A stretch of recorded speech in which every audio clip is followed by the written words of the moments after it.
بسم الله الرحمن الرحيم. الحمد لله رب العالمين، الصلاة والسلام على رسول الله على آله وأصحابه ومن والاه. kabajamtoota daawwattoota miidiyaa barakaa assalaamu alaykum warahmatullahi wabarakaatu. makhaarij alhuruufi wa aniisat adduyuufi bismillahi irrahmaani irrahiim. faaruun keeti rabbii nuuf tolte addaa borii kan nutti ergite caalaa illoom dorii. rahmata kee buusii utuu noochin turii muhammad irratti sayyid albashari alii isaanii wajjin sahaabaa sagahuu ammoo waan mu'minaa qur'aana qara'u baatiin huruufa hijaa 17 barii karaatiin dhaneessee fo'ateerra gore huruufi maddiidhaa sadarasii himaa jarri achi hin qabu haa'umatti dhuma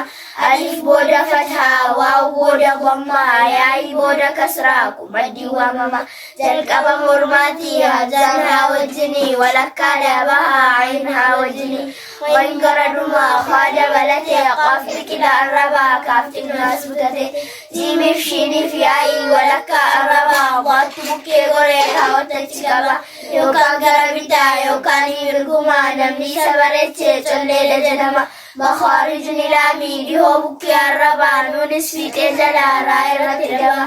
waa'in ilkaanolii daaliif taa wajjinii arraba qabsiisiisan yaadamanii waa'in daalii wajjin saa dabalatanii jarris ilkaanolii fiixeetti siqanii siiniif zaayirfaanii fiixee ilkaanolii jarris harfisee quutii arrabatti fidi fiixee ilkaanolii gara hirii gadii barbaadi faa'iin ama ati ta'udii hirii lama yedduu waa'uuf baay'if miimii hunnaan funyaan keessaa kan jedhu qayshumii haalli nuuni suknaa talwiinaa wajjinii afuritti baatii adalaan dagatini mul'achuutu jira waajahaan duratti hanzaarraa jalqabii amma haa qabutti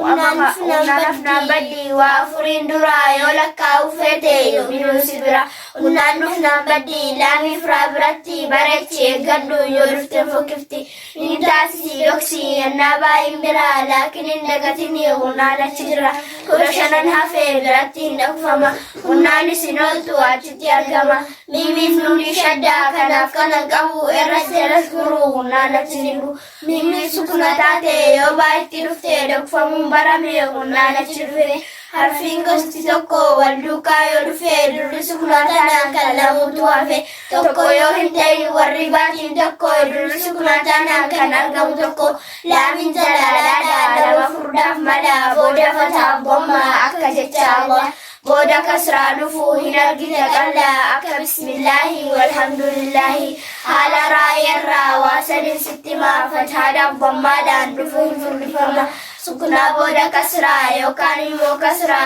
haala kanaan dhufuu qallifamuutu jira.